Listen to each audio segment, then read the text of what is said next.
ఈ సభకు వచ్చేసిన మీ అందరికీ జై భీమ్. కామ్రేడ్ మారోజు వీరన్న రాసిన ఇండియాలో ఏం చేయాలి పుస్తకాన్ని అది దృష్టిలో పెట్టుకుని ఇప్పుడు ఇండియాలో ఇప్పుడే చేయాలని మాల్యాద్రన్న ఈ పుస్తకాన్ని రచించారు. అంటే చాలామంది చెప్పుకుంటుంది ఏంటంటే మార్క్సిస్టులు అంబేద్కరిజాన్ని ఒప్పుకోరు, అంబేద్కరిజం మార్క్సిజం ఒప్పుకోరు. మార్క్సిస్టులు అంబేద్కర్ వాదానికి వ్యతిరేకంగా మాట్లాడేటప్పుడు మనకు అర్థం కాని విషయం ఏంటంటే అంబేద్కర్ వాదుల ఆచరణని వాళ్ళ వ్యక్తిత్వాన్ని వ్యతిరేకిస్తున్నారా, మొత్తంగా అంబేద్కర్ సిద్ధాంతాన్ని వ్యతిరేకిస్తున్నారా మనకు తెలియదు. అంబేద్కర్ వాదులు మార్క్సిజాన్ని వ్యతిరేకించేటప్పుడు ఒక సిద్ధాంతంగా దాన్ని వ్యతిరేకిస్తున్నారా, లేదా అక్కడ మార్క్సిస్టుని దృష్టిలో పెట్టుకుని కమ్యూనిజాన్ని పెడుతున్నారా మనకు అర్థం కాదు. ఈ రెండు కన్ఫ్యూజన్లు చాలా ప్రైవేట్ సంభాషణలో సవాళ్ళలో కూడా తెలుస్తా ఉంది. అయితే మనం మొత్తం చెప్పినట్టు ఏ సిద్ధాంతానికైనా దాని జాతీయత ఉండాలి. అది ఎక్కడ పుట్టినా ఇక్కడికి వచ్చేసరికి ఈ జాతీయతని సంతరించుకోవాలి. యేసుక్రీస్తునామా అది ఇజ్రాయెల్ బట్టి వాళ్ళకి అర్థం కాదు. యేసుక్రీస్తు మాట్లాడుతున్నాడు అది. ఎందుకంటే క్రైస్తవ మతం ఇండియనైజ్ అయిపోయింది. ఇక్కడికి వచ్చి ఆంధ్రాకి వచ్చి తెలుగునైజ్ అయిపోయింది. యేసుక్రీస్తు పేరు యేసుక్రీస్తు అని ఇజ్రాయెల్లో ఉన్న వాళ్ళకి తెలియదు అసలు. ఆయన ఎవరంటారు.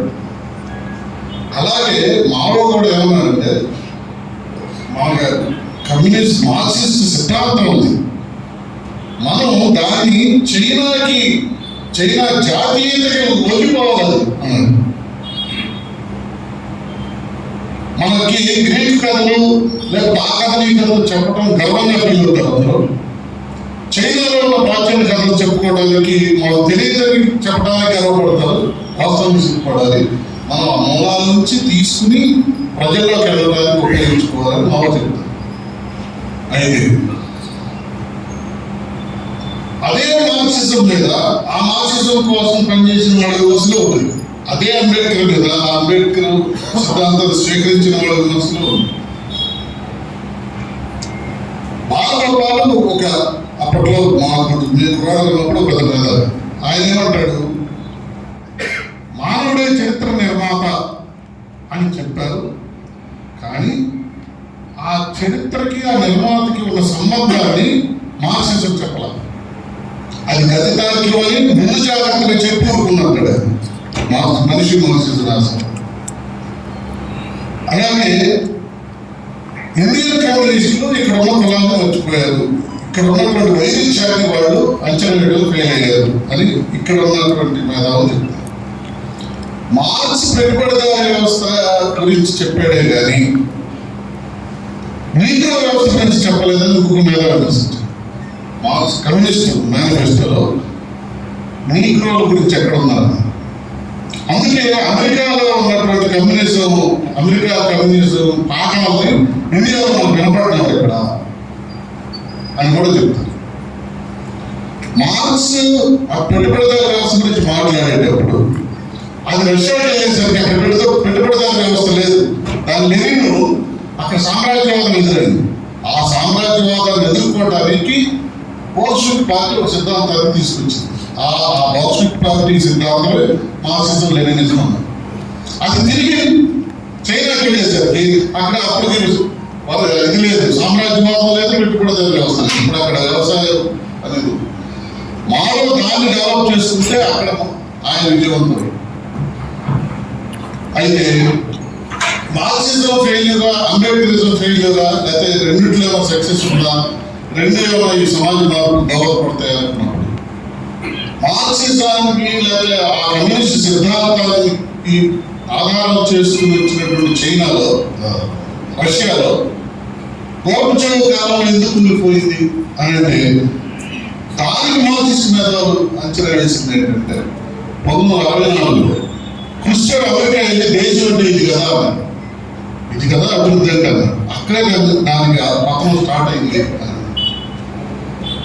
బ్రెజిల్ ఆయన ఒక నయా జాతీయ చక్రవర్తి, ఆయన ఉంటాడు జార్జ్ చక్రవర్తి అంటాడు. ఆయనకి రంగుల కావాలంటే డోసు ఆయన ప్రభుత్వం ప్రభుత్వ అధినేత గవర్నమెంట్ ఖాతాలో చాలా మంది కాదు బలిస్తారు. అంటే ఆయన కమ్యూనిస్ట్గా ఆయన మనస్తత్వం మారలేదు. అది రోడ్లు ఇచ్చే యంత్రాలు, రోడ్లు ఇంకా ఊస్తున్నారు. ఏంటంటే రోడ్లు ఇచ్చే యంత్రాలు రాలేదు కదా, స్వయం చలిత యంత్రాలు ఇంకా రాలేదు కదా అని చెప్పారు. అది ఉత్పత్తి శక్తుల అభివృద్ధి అని అనుకున్నప్పుడు, ఉత్పత్తి శక్తులు అంటే యంత్రాలు, మానవ నైపుణ్యం, దానంతటికైతే మా సమాజాన్ని మారుస్తుంటారు అనుకున్నప్పుడు విప్లవానంతరం కూడా వర్గ పోరాటం కొనసాగాలి అనే అంశాన్ని నిర్లక్ష్యం చేయడం వల్ల రష్యాలో కమ్యూనిజం రాదు. అప్పుడు ఏబీపీ వాళ్ళు గోర్బచేవ్ కాలంలో 91లో రష్యాలో కమ్యూనిజం కూలిపోయిందని, అప్పుడు తూర్పు పరిణామాలను దృష్టిలో పెట్టుకుని కమ్యూనిజం కాలం చెల్లిందని వర్క్షాప్లు పెట్టారు. వెరసలో వాళ్ళు ఏం చేశారంటే కమ్యూనిజం అజేయమని వీడియో వర్క్షాప్లు పెట్టారు. ఈ రెండింటినీ చూసి కేజీ సత్యమూర్తి ఏమన్నాడు, అసలు బ్లడ్డే పుట్టలేదంటే ఒకడేమో ఉన్నాడు అని చెప్పి హాస్పిటల్కి చచ్చిపోయాడని శ్మశానాన్ని పోతున్నారు. అట్లా అసలు కమ్యూనిజం ఇంకా పండిత మనిషి డాక్టర్ దగ్గరికి వెళ్ళాడంటే ఆపరేషన్తో అయిపోతుంది, ఆపరేషన్ తర్వాత కూడా వైద్యం కొనసాగాలి. అట్లాగే ఎప్పుడో విజయానంతరం కూడా ఒక పోరాటం కొనసాగాలి. అది విస్మరించినందువల్ల అక్కడ రష్యాలో ఫెయిల్ అయిందని. ఇక అంబేద్కరిజానికి వచ్చేసరికి అంబేద్కర్ని విమర్శించిన వాళ్ళలో రంగనాయకమో పడుతున్నారు. దళిత సమస్య పరిష్కారానికి ముందుకు చాలడు, మూలే చాలడు, అంబేద్కర్ చాలడు, మార్క్స్ కావాలి. అంబేద్కరిజం ప్రాబ్లం ఏంటంటే చాలా మంది అక్కడ ఉన్న కమ్యూనిస్టులు అందరూ అంతరం పాటించారు. మన సి భాస్కర్ గారు కూడా వ్యాసం రాశారు ఆంధ్రప్రదేశ్లో. 48లో కమ్యూనిస్ట్ పార్టీలు అంబేద్కర్ని బహిష్కరించాయి కదా, ఇప్పుడు కులంలో కూడా తీసుకోవాలి, అంబేద్కర్ అభిప్రాయాలు కూడా మనం గౌరవించాలన్నప్పుడు ఆ నిషేధం ఏం చేశారో ఇంకా కంటిన్యూ అవుతుందా అన్నాడు సి భాస్కర్ ఆంధ్రప్రదేశ్లో వ్యాసం రాస్తారు. అలాగే నేను మార్క్సిస్ట్ని ఏకకాలం నేను అంబేద్కర్ వాదులు నా కేజీ సత్యమూర్తి కూడా ఏమన్నాడంటే అంబేద్కర్ ఆర్థిక సిద్ధాంతం ఈ దోపిడీ వ్యవస్థను ప్రోత్స చేయడానికి సరిపోదు. ఆయన అంబేద్కర్ వాదులు అంటూనే అంబేద్కర్ మీద విమర్శ చేశారు. సరే, అంబేద్కర్ వాదుల్లో కనపడడం ఏంటంటే అంబేద్కర్ సిద్ధాంతం అనేది ఒక బృంద. అప్పుడు మార్క్సిస్టు కూడా అడిగేవాడు, Marxism Ambedkarism Mao thought. Ambedkar thought అనొచ్చా? అంత స్థాయి ఉందా అంబేద్కర్ ప్రతిపాదనకి? థాట్ అనేంత గౌరవం ఇవ్వచ్చా అంబేద్కర్కి అని అన్నారు. అంటే అంబేద్కర్ మిగతా సామాజిక శాస్త్రాలను అధ్యయనం చేయలేదా? ప్రజా సంబంధాలు లేవా? ప్రజల్లోకి వెళ్ళి పోరాడలేదా? కార్మికుల సంఘాలతో కలిసి ఏకం చేసి అక్కడ బాంబేలో పోరాటాలు కార్మిక ఉద్యమాలు నిర్మించలేదా? పార్లమెంట్లో ఒక ఆయన అడిగితే, పార్లమెంట్లో కథ మాట్లాడుతుంటే కమ్యూనిస్ట్ ఒక ఆయన, నువ్వు మార్క్సిజం చదివితే నేను మాట్లాడమన్నాడు అంబేద్కర్. అంబేద్కర్ ఏమన్నాడంటే ఈ దేశంలో ఉన్న కమ్యూనిస్టులందరికంటే నేను ఎక్కువ చదివాను, అన్ని ఎక్కువ మీరు పుస్తకాలు చదవాలా అని అన్నాడు. సో అంబేద్కరిజం పచ్చగా ఎక్కడ పడుతుందంటే మార్క్సిజానికి వచ్చింది భారతదేశంలో మార్క్సిజాన్ని చదివి అర్థం చేసుకుని అధ్యయనం చేసి ఆ సిద్ధాంతం పట్ల ఆ భావాల పట్ల ఆకర్షితులైన వాళ్ళ మద్దతు మార్క్స్కి వచ్చింది. అంబేద్కర్ చదివి అర్థం చేసుకున్న వాడు మద్దతు లేదు. అంబేద్కర్ అంటే ఉద్యోగాలు ఇచ్చాడు, రిజర్వేషన్ ఇచ్చాడు, రాజ్యాంగం రాశాడు, మానవుడు, లబ్ధిదారుల మద్దతు వచ్చింది. మార్క్స్కేమో ఆయన అధ్యయనం చేసిన వాడు మద్దతు, అంబేద్కర్కి లబ్ధిదారుల మద్దతు వచ్చింది. ఈ లబ్ధిదారుల మద్దతు ఉండొచ్చు, ఇప్పుడు ఉండొచ్చు, ఇంకొకటి కూడా లబ్ధి గురిస్తే మార్క్స్ వదిలేసి బీజేపీలో కూడా చేరవచ్చు. గుజరాత్లో ముస్లింలు చదువుతున్న వాళ్ళలో ఎక్కువ మంది ఎందుకు దళితులు ఉన్నారు? వాళ్ళు అంబేద్కర్ జయంతులు జరిపిన వాళ్ళే వాళ్ళని ఆర్ఎస్ఎస్ ఆకర్షించి అందులో చేర్చుకుని ముస్లింలు చంపడానికి ఉపయోగించుకుంది. అంబేద్కర్ చెప్పింది ఫిలాసఫీ ఆఫ్ హిందూయిజంలో ఏం చెప్పాడు, అనలైజేషన్ ఆఫ్ కాస్ట్లో ఏం చెప్పాడు, ఇది అంబేద్కర్ వంట పట్టించుకోవాలి. అసలు 91 వరకు అంబేద్కర్ సిద్ధాంతం ఎవరికి తెలియదు, కానీ అప్పటివరకు అంబేద్కర్ చాలా మంది మాట్లాడేశారు. ఎప్పుడైతే వాల్యూమ్స్ తెలుగులోకి వచ్చినాయో ఇంగ్లీష్లోకి అందుబాటులో ఉన్నాయో కొద్దిమంది చేతుల్లో ఉంది తప్ప ఉద్యమకారులుగా చెప్పబడేవాళ్ళు అప్పటికి అంబేద్కరిజాన్ని అధ్యయనం చేయాల. అంబేద్కరిజాన్ని అధ్యయనం చేయకముందే దళిత ఉద్యమం స్టార్ట్ అయిపోయింది. అందుకే అది దళిత ఉద్యమం కూడా అది ఊరు మీద పిలువబడుతుంది. కారంచేడు ఉద్యమం, చుండూరు ఉద్యమం. ఎందుకని అది సిద్ధాంతం బేసిక్గా జరిగిన ఉద్యమం కాదు కాబట్టి ఊరు మీదకి వెళ్ళిపోయింది. దళిత ఉద్యమాన్ని కారంచేడు ఉద్యమం అంటేనే లిమిటేషన్, చుండూరు ఉద్యమం అంటేనే దాని లిమిటేషన్. అందుకే బిఎస్ రావు ఏమన్నాడంటే ఒకసారి పౌరవకుల సంఘాలు మీకు రోజువారీ కార్యక్రమం లేదన్నాడు దళిత సంఘాలు. అడుగుడన్నా ఎన్కౌంటర్ చేస్తాను, అడుగుడన్నా లాకప్ డెత్ అయితే పౌరవకుల సంఘానికి ఉంటుంది. మీకు కూడా అక్కడ కూడా చంపినప్పుడు మీ ప్రోగ్రాం ఉంది, కానీ మీకు రోజువారీ ఉద్యమం ఏదన్నా, రోజువారీ కార్యక్రమం ఏదన్నాడు బిఎస్ రావు అన్నాడు. ఈ సిద్ధాంతం ఇచ్చా చూస్తే ఆయన చెప్పింది ఎడ్యుకేట్, యాజిటేట్, ఆర్గనైజ్. తెలుగు వాళ్ళు కరెక్ట్ కదా నాకు తెలియదు, బోధించు అనేది కరెక్ట్ కదా నాకు తెలియదు, కానీ ఎడ్యుకేట్, యాజిటేట్, ఆర్గనైజ్ ఇది ఆర్డర్. ఇది 3 విడివిడి కాదు అసలు, లేకపోతే 3 ఒక రోజులో చేసేది కాదు. ఇది ఎడ్యుకేట్ అంటే ఇదిగో సమాజంలో అసమానతలు ఉన్నాయి కదా, ఈ అసమానతల కారణం ఏంటంటే సమాజాన్ని ఎడ్యుకేట్ చేయమన్నాడు. ఎడ్యుకేట్ చేస్తే అదొక దశ. ఆ ఎడ్యుకేట్ చేసిన తర్వాత యాజిటేట్, ఏ సమస్యలు అయితే మనం అసమానతకు గురి చేస్తారో వాటి మీద యాజిటేట్ చేయాలి.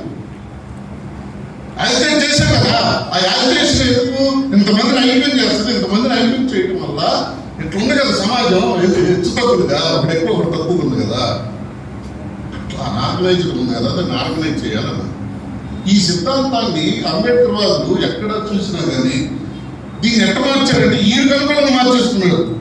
మామూలుగా ఎడ్యుకేట్, బోధించు, అందరూ సమీకరించు, అందరూ వచ్చారా నీకు పోరాడు అన్న అంబేద్కర్ సిద్ధాంతం జరాసంధుడు నటి చేసినట్టు. పైగా ఆయన యానిహిలేషన్ ఆఫ్ క్యాస్ట్ అన్నాడు. యానిహిలేషన్ ఆఫ్ క్యాస్ట్ అంటే యానిహిలేషన్ అనే పదం అది రాజకీయ పారిభాషిక పదకోశంలో నుంచి వచ్చింది కాదు, అదే ఆర్థిక శాస్త్రానికి సంబంధించింది కాదు. ఆయన సైన్స్ స్టూడెంట్ కాబట్టి జువాలజీలో నుంచి వచ్చింది. రాష్ట్రం అంటారా అట్లా చేయమన్నాడు యానిహిలేషన్, యానిహిలేట్ క్యాస్ట్. అది 1936 మే 15 పూర్తయినట్టు సంతకం చేసింది. అందరూ వరకు మారడాలి మార్గంలో నిర్మించుకుని అంబేద్కర్ చెప్పాడని చెప్తున్నాడు. అందులో చెప్పాడు ఆయన క్యాస్ట్ అంటే 1945 వరకు బ్రిటిష్ గెజెట్ లో క్యాస్ట్ అంటే బ్రాహ్మణ, క్షత్రియ, వైశ్య ఈ 3.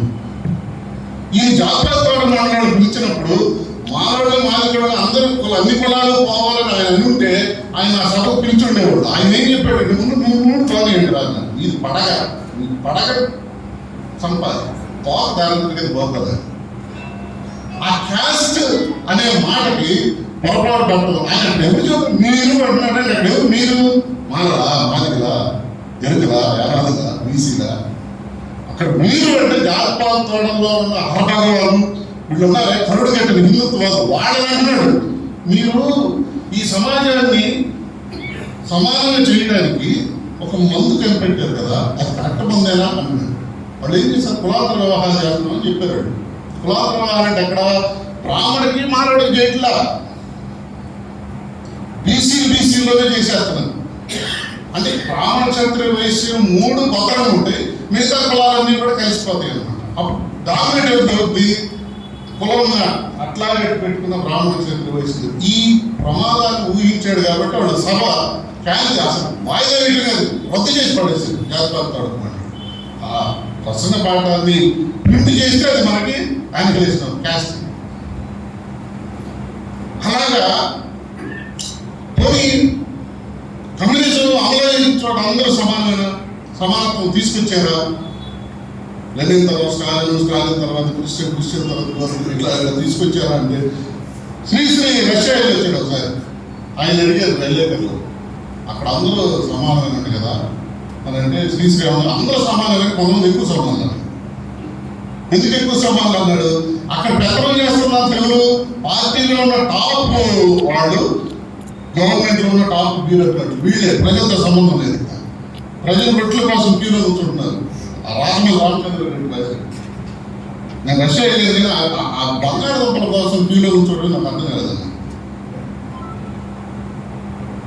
అలాగా అంబేద్కరిజం మార్క్సిజం అనుకున్నప్పుడు దీన్ని ఇన్నివేట్ చేయాలంటే కార్మిక వర్గ నాయకత్వంలోనే కార్మికుల విముక్తి అని అంటే, మరి ఇండియాలోకి వచ్చేసరికి ఇక్కడ కులం ఉంది కదా, అది దాని పేరు దాన్ని ఏమన్నారు ఉపరితల సమస్య అన్నారు.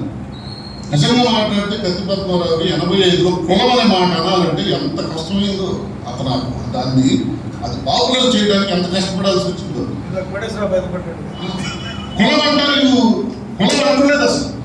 కమ్మోళ్ళు కారంచేళ్ళు మాదిరిలో చంపారు. అక్కడ భూస్వాములకి రైతు కూలీలకి జరిగిన ఘర్షణే అందులో వీళ్ళు రైతు కూలీలు తెచ్చిపోయారని చెప్పారు. ఇప్పుడు కులం అన్నవాళ్ళ కులతత్వం వస్తుంది, అది ఉపరితల సమస్య. దానికి అనేక ప్రశ్నలు ఏమనంటే, కులము ఉపరితల సమస్య ఏంటి, పునాది నుంచి ఉపరితలం దాకా కులం ఘనీకరించిందండి. అప్పుడు కార్మికుల నాయకత్వంలో కార్మికులు వర్గులు విముక్తి జరుగుతుందంటే దళిత నాయకత్వంలో దళిత విముక్తి జరగాలి కదా. మరి మా మీద దాడి జరిగినప్పుడు అందరూ సారాలు వచ్చి మాట్లాడతారు. అలాగేం తెలుసు కులం గురించి. 25 ఏళ్ళ ఏమంటారు కోడి వయసులో కాస్ట్ గురించి ప్రకటించాడు కదా అంబేద్కర్ సిద్ధాంత వ్యాసం. అందులో ఆయన చాలా వివరంగా రాసుకుంటూ వచ్చాడు. క్యాస్ట్ ఎట్లా పుట్టింది, దాని పరిణామం ఏంటి, అదంతా ఆయన రాసుకొచ్చారు కదా. అట్లా చాలా కాలం అంబేద్కర్ని విస్మరించడం కాదు, లేదా ఏమంటారు ఏ పేరులో పెట్టండి, ఇది కాదు అసలు ప్రాజెక్ట్ ఆఫ్ అన్సీయింగ్ అని అంటారే, ఆ వైఖరి అవలంబించిన వాళ్ళే కమ్యూనిస్ట్. అంబేద్కర్ సిద్ధాంతాన్ని వాళ్ళ రాజకీయ క్లాసుల్లో ఇదిగో అంబేద్కర్ ఇది చెప్పాడు, ఇది పనికిరాదు అని చెప్పాల. అసలు అంబేద్కర్ని రాజకీయ క్లాసులు ఎజెండాలోనే చేర్చాల. అంత పెద్ద అనిహేషన్ ఆఫ్ కాస్ట్ అనే గొప్ప గ్రంథాన్ని, ఫిలాసఫీ ఆఫ్ హిందూయిజాన్ని చేర్చాల. అసలు పార్లమెంట్లో రాజ్యాంగ సభలో మాట్లాడేటప్పుడు ఈ బ్రాహ్మణులందరూ ఒకే ఒక్కటి ఎలా ఎదిరించాడు? అప్పుడు ఆయన బాడీ ఎట్లా ఉంటుంది, ఆయన ఏం ప్రతిపాదించాడు, ఎట్లా చేశాడు?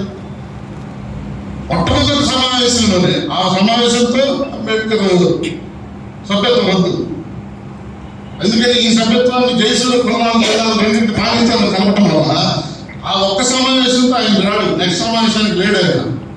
కానీ స్ట్రాటజీగా రాజేంద్ర ప్రసాద్ అధ్యక్షత వహించినప్పుడు అక్కడ నుంచి ఎడ్మండ్ బర్క్ అన్నాడు. అప్పుడు ఎడ్మండ్ బర్క్ కూడా 228లో జరిగింది.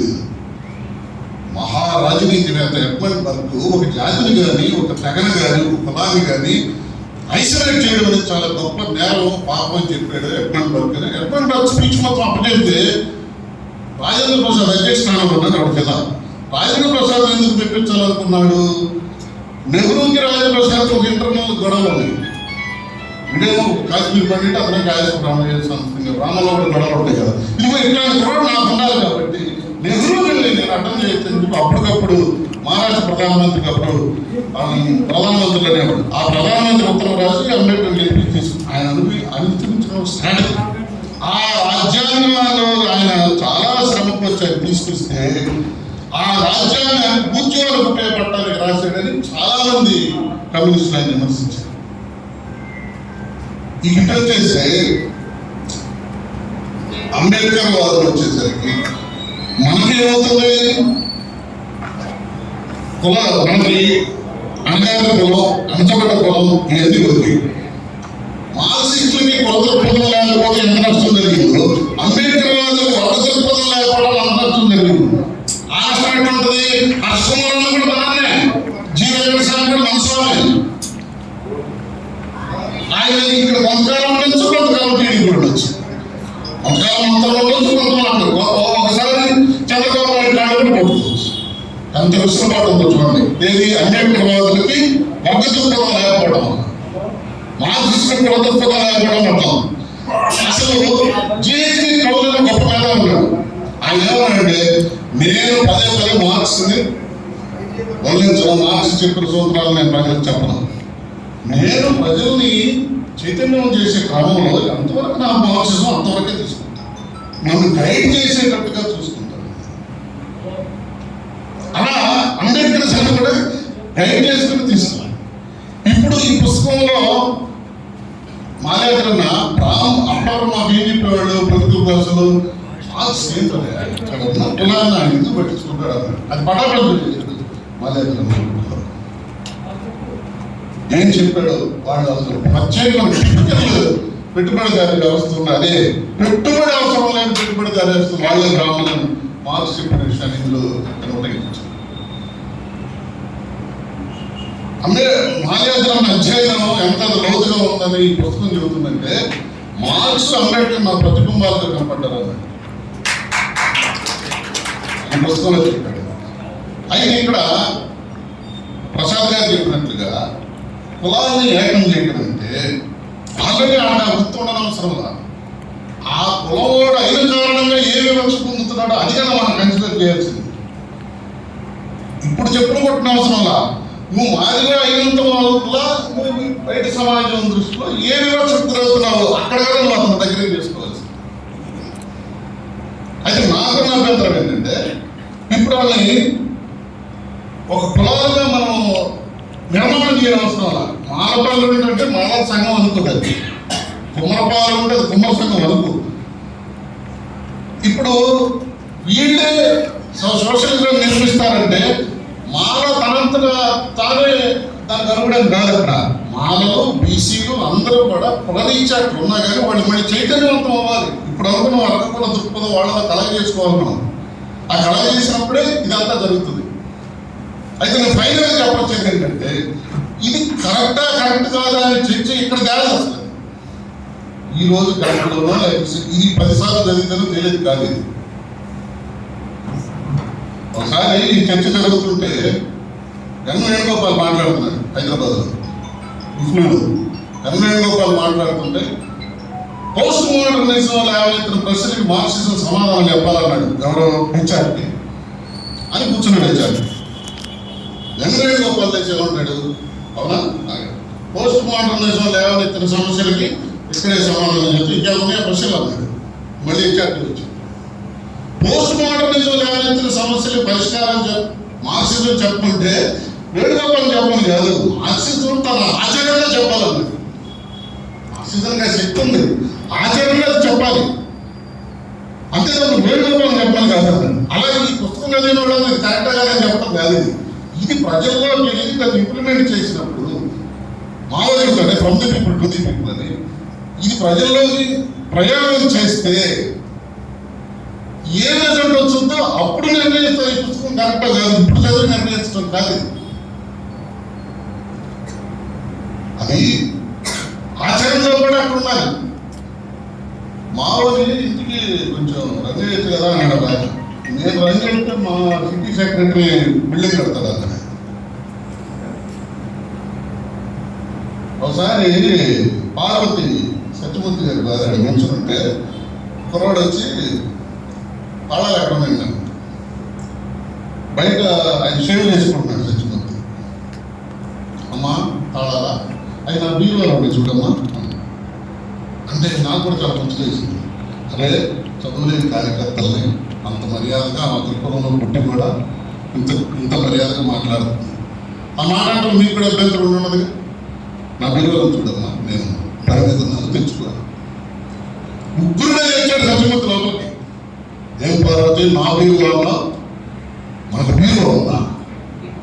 ఎక్కడది ఈ పుస్తకాలు, ఈ బీరువా, ఈ బట్టలు ప్రజలించింది నాదంటున్నానే, నాదన్నా ఆ మాట ఎట్టొచ్చింది నేను నోటికి నాగైనా మాట్లాడాడు. అది కదా సిద్ధాంతాన్ని వంట పెట్టించుకోవడం అంటే. వ్యక్తిగత ఆస్తి ఉండకూడదు అనే మౌనసూత్రాన్ని ఎంత వంట పెట్టించుకున్నాడు. ఆయనే చూడడానికి కళ్యాణ్ ప్రసాద్ నేను వెళ్ళేవాళ్ళ ఫైనల్గా ఒక చక్రాల కుర్చీలో ఉన్నాడు. అక్కడికి వెళితే అసలు మీరు ఫ్రీగా ఉన్నారు కదా పుస్తకాలు రాసేయండి అన్నాను. బాబు ఫ్రీగా ఉంటే పుస్తకాలు రాయడం అన్నాను.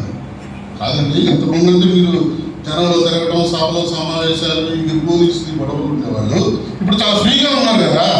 ఇప్పుడు రాయించిన పుస్తకాన్ని ఫ్రీగా ఉన్న పుస్తకాలు రాయకూడదు. నాకు వచ్చిన ఆలోచనని జనంతో పంచుకుని ఆ జనం ఎంతవరకు ఆమోదించారో ఆ ఎసెన్స్ తీసుకొచ్చి పుస్తకంలో పెట్టాలి. కానీ నేను ఒకటే గదిలో కూర్చున్నాను, గదిలో పుస్తకం ఉంటుంది. ఇది కూడా అంతే, ఇది కూడా జనంలోకి వెళ్ళి ప్రయోగం చేసి రావాలి.